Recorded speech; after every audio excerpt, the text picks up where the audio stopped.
baby! That's why you fish offshore.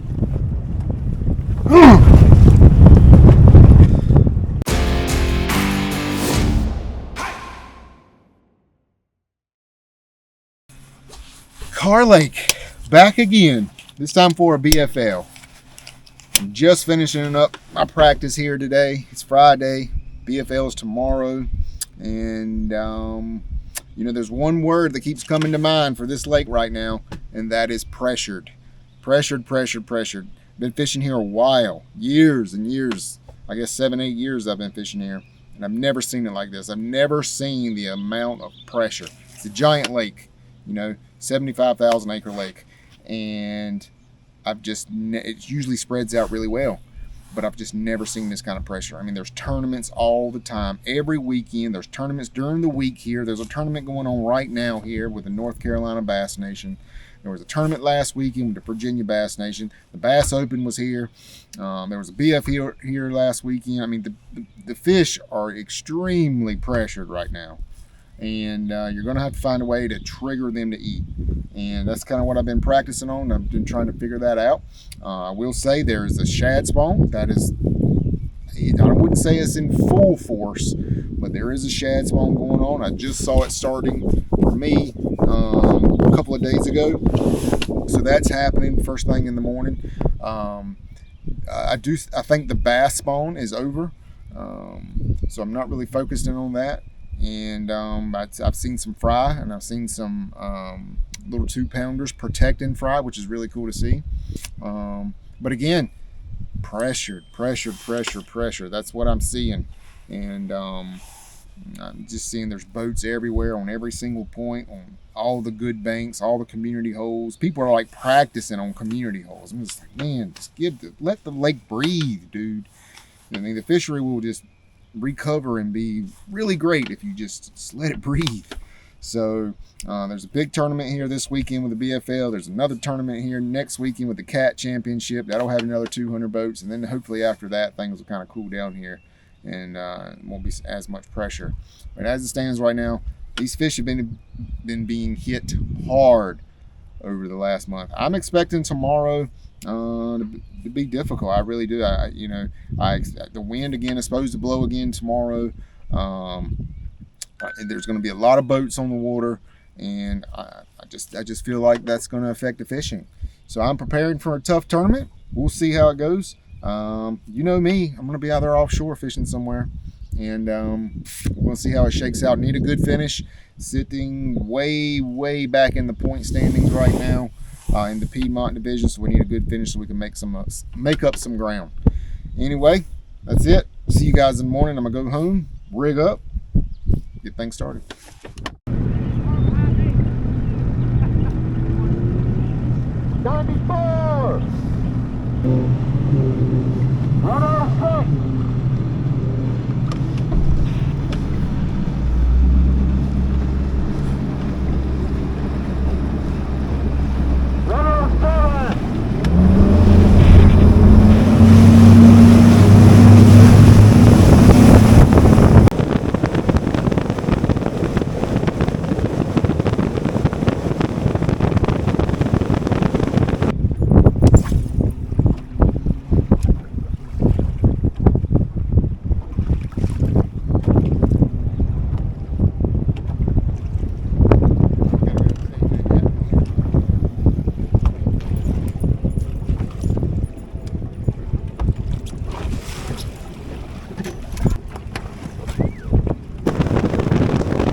baby! That's why you fish offshore.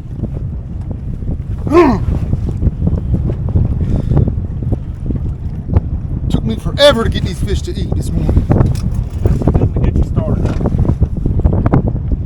Dude, I thought I was hung up. Actually,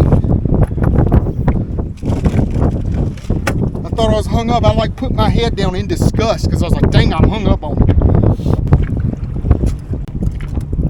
Thank you, Lord. Man, I needed that fish for my confidence because I was just getting to the point where, do I even know what I'm doing anymore?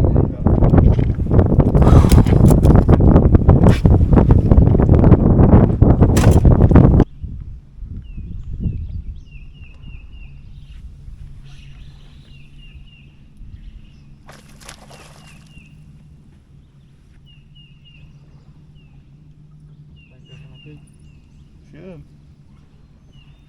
I don't know. Yeah. Kerr Lake Special. 2-pounder.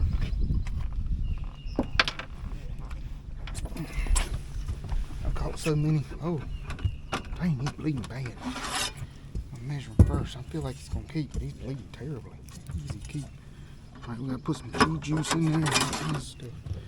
He's bleeding like a damn stuck pig. I don't even know how he got hooked into it.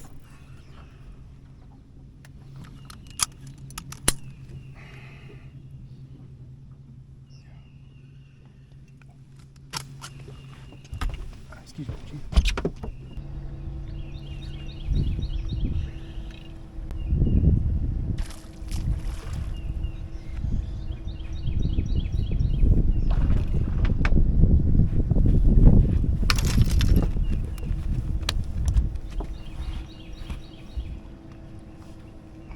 That one might be close.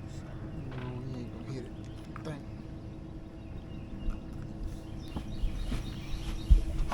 He's not even a Kerr Lake Special. He's a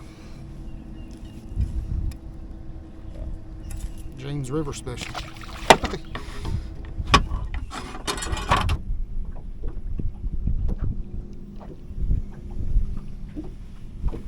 He pulled off again.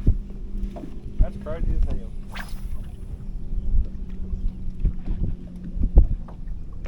He might be eating a damn sinker or something.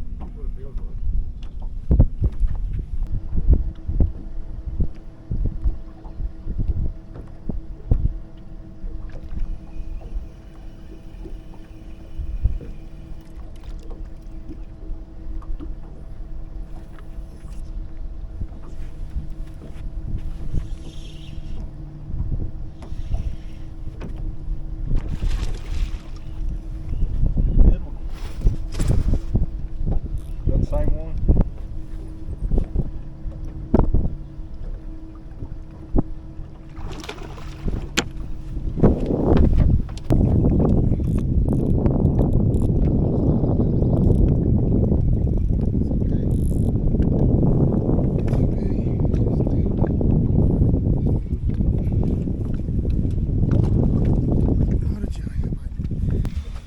It looks good in the box. 3 times that fish bit, bro. That's crazy. 3 times. If at first you don't succeed, try again.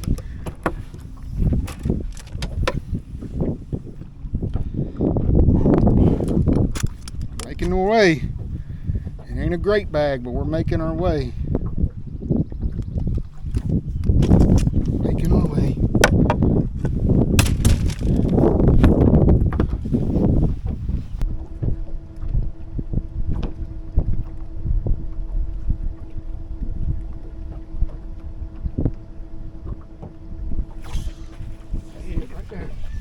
There we go.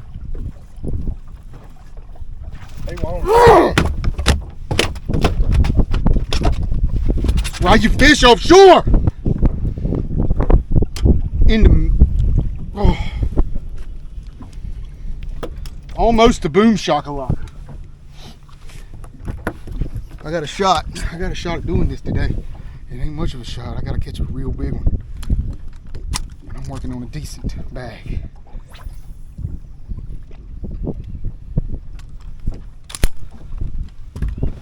I figured he was going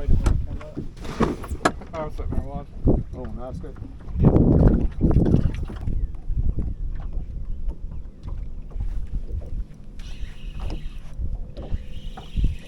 Be a better one. I need to go to the back on this one, okay? All right. Get out of your way.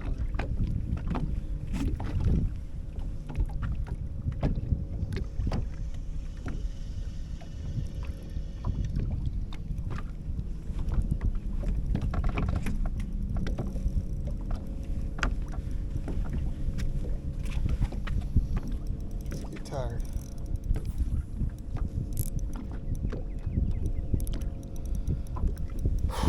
If I land this fish, I'm gonna give somebody a $100 Tackle Warehouse gift card.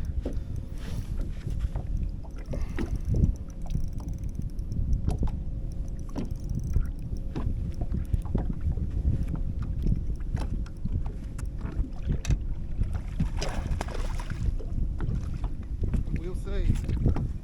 Yeah, it would be nice on the top one. It won't, man. You ain't that big. It's just strong. All right.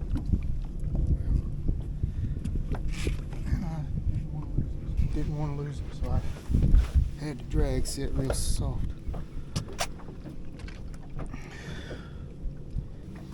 All right, all I need now is one big coal, and I'll feel okay about things. I need a big coal, because I got one in there that's 1.5 pounds.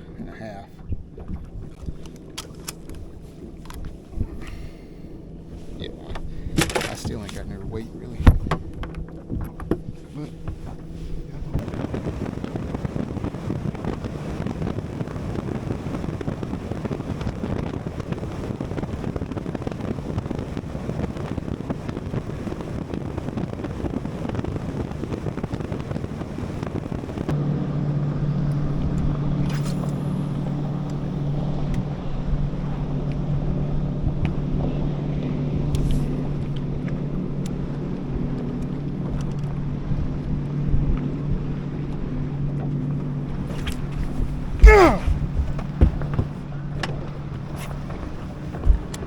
Take a break.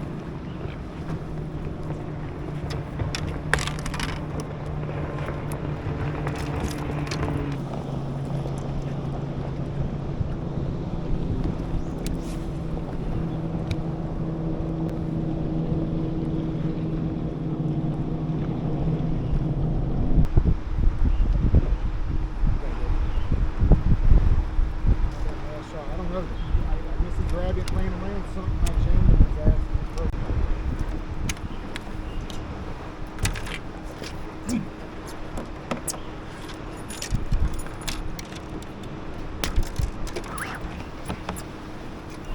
That's all right.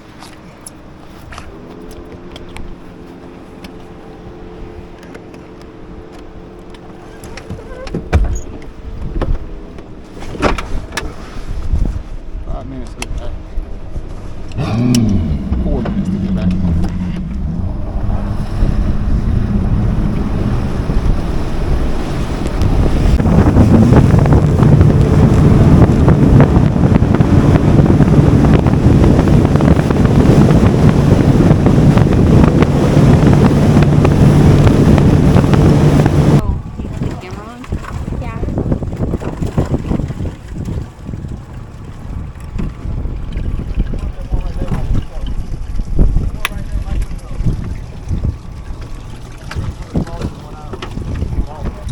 Got rid of him, I'd have felt a lot better. But I couldn't call up.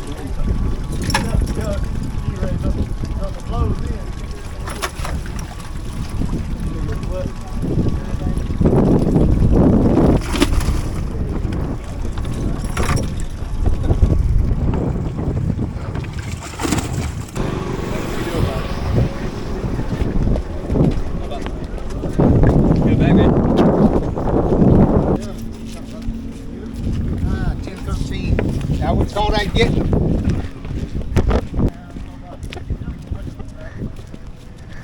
See.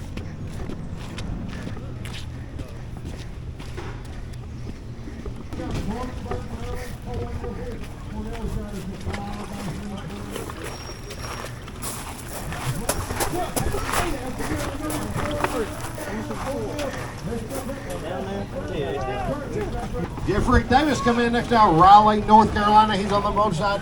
Jeffrey's got us 5 today for us. 11 pounds, 15 ounce today for you, sir. Thank you.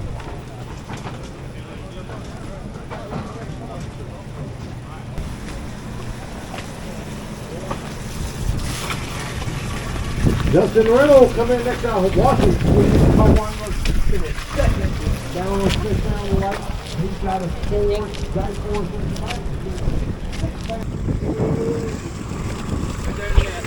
You're blocking. Stand right there. Appreciate you very much. Thank you. Not bad, not great, not bad though. It's certainly not terrible. Could have been better for sure. But I'm not upset with how my day played out here. 11 pounds, 15 ounces is what I ended up weighing in. And I finished up in 19th place, tied for 19th, I think. And yeah, not bad. A little better than what I expected to do. One of the good things about bass fishing, or not a good thing, but a thing about bass fishing, is you can always look back on your day and say, what could I have done different? What could I change to do better? I can honestly say from like 8:20, I remember the exact time. It was like 8:20 in the morning to about lunchtime, which is about 12 o'clock. I wouldn't have done hardly anything different, because from that time frame, I was really dialed into these fish. It was like pull up to a spot, make a few casts, bang, get bit. Move, go up to the next spot, make a few casts, bang, get bit. I mean, it was that way for about 3 hours straight. I was just dialed into it. I knew what they wanted. I knew how to get them, how to trigger them to eat, and I was on it. I was dialed in on it. Now, for the first 3 hours, right, of the tournament, first 2.5 hours, I should say, of the tournament, I tried to force a shallow bite. I tried to run a bunch of water, and none of it panned out. And so I'm continuously looking for this big fish bite shallow, and I can't find it on this lake. I just can't. I don't know if it's where I'm doing it at, or what I'm throwing, or my technique. It's got to be something, because I simply can't catch quality fish shallow on this lake right now. And there's guys catching 4 and 5 pounders. I don't know where they're at, and I don't know how they're doing it. So if I could go back to this thing, I wouldn't have tried any of that. I wouldn't have been looking for a shad spawn. I wouldn't have been looking for any of that stuff. I just would have went, and I would have went offshore, and I probably would have started laying into them my first stop. But I didn't though. But I made the adjustment at about 8:30, 8:20, and then I was able to do all my damage from that time. Now, at about lunchtime to weigh in, man, I don't know what happened. It's not like they weren't where I was fishing. I literally have active target, and I can see what these fish are doing. And I can see them down there and throw to them. They just flat out stop eating. And normally when they're looking at your bait and not eating it, you got to make a change. You got to make some sort of color change or presentation change. And I tried all that stuff. I did everything I could to start trying to trigger these fish to eat, and they just wouldn't. It's just like the bite completely died. And I've talked in recent videos about the dam being open and how that affects the fishery. And the dam was closed all day on Saturday, and I could tell. And I could tell that dam, the fishing after those morning hours, it just wasn't, the bite wasn't there. And those fish did not want any kind of moving bait. They didn't want anything. They didn't want to chase down anything. The only way you can get them to eat is you had to make them react to something. Could have been anything. Could have been a jig. Could have been a drop shot. It could have been, they just had to be a shaky head, fished fast. They had to react to something. And so I was able to figure that out and get bit like that for 3 hours. But then after that, it was just extremely tough until about 7 minutes to go in this thing. And I pulled up to one of my just favorite places on the lake to fish. I've been catching fish there for years now. And I pulled up on it, and I saw a fish in this brush pile. Threw my bait in there, and I'm power fishing. And because I had actually broken off my drop shot, and so I had a lot of confidence in that drop shot too. That's what I did most of my damage on the day. But I had broken it off late in the day, and I wanting to waste time to sit there and retie. And so I was like, okay, I'm just going to power fish the rest of the day. And so I was power fishing in this brush pile, and I see the fish in there, drop directly into the brush pile. See the fish eat it, feel the fish on the line, feel the thump, set the hook, and I felt a little bit of pressure. So I felt the fish there, and then snap. And so that fish had eaten it and wrapped me around something, and I set the hook so hard that it just went. I was throwing, like I say, I was power fishing, throwing heavy line. And I'm super passionate. Like when I lose a fish, I know it's a good one, and I know it would have helped. Given that situation when I'm fishing so hard, I mean, look, I know a lot of you guys watching this like fish hard and super passionate, but man, it's hard to imagine somebody being more passionate than me out there and putting in as much work and effort, because I go all out. And so when you go all out and you're going in it as hard as I can, and then you have a moment like that where it's kind of like a hero or zero moment, you know, you either land this fish or you just go back to the weigh-in with what you got. And I know that fish could have been 2 pounds, or it could have been 5 pounds. But even if it was a 2-pounder, and it was at least a 2-pounder, because I'm good enough now with active target to see how big these fish are, and to tell. Even if it was a 2-pounder, then that would have gave me a 1/2 pound cull, and the weights up top were so tight, you know, a 1/2 pound would have went a long way actually. And in fact, 1/2 pound may have gotten me into a top 10, maybe. So I knew every bite was critical at that moment, and so all the passion just kind of comes out. And so yeah, I get very animated out there sometimes. I'm sure some of you guys do too. You're just not posting it on YouTube, right? So anyway, that's kind of how that day ended. Again, I'm not upset about it. I'm happy with the day, how the day ended. Another great thing about this finish was, you know, we did so terribly on Smith Mountain Lake, and we kind of got behind the 8 ball. We were way down in the points, like 120th or something like that. And we kind of came back in this one, and then we moved all the way up to 40th in the point standings. And if you don't know, you know, the goal, if you're fishing an entire BFL division, is to come in the top 45. Over the past several years, I've fished multiple divisions. I've fished at least 2 divisions. Well, yeah, 2 divisions. I always had a fallback division in case I did bad in one. I don't have a fallback division this year, so we're putting it all in the Piedmont. And so hopefully, you know, this finish here will kind of springboard us, and we'll be able to build off of it and go to High Rock Lake next month, and continue to climb up that rankings and make sure we can go to the Potomac this October. So that's where we are now.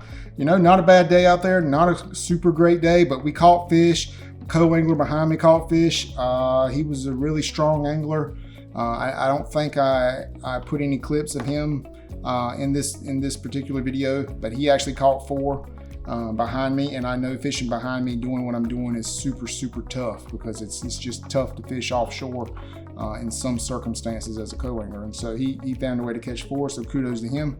And so yeah, that's it. Next up is High Rock Lake. We're going to start prepping for that one here real soon, and I will see you guys out there then.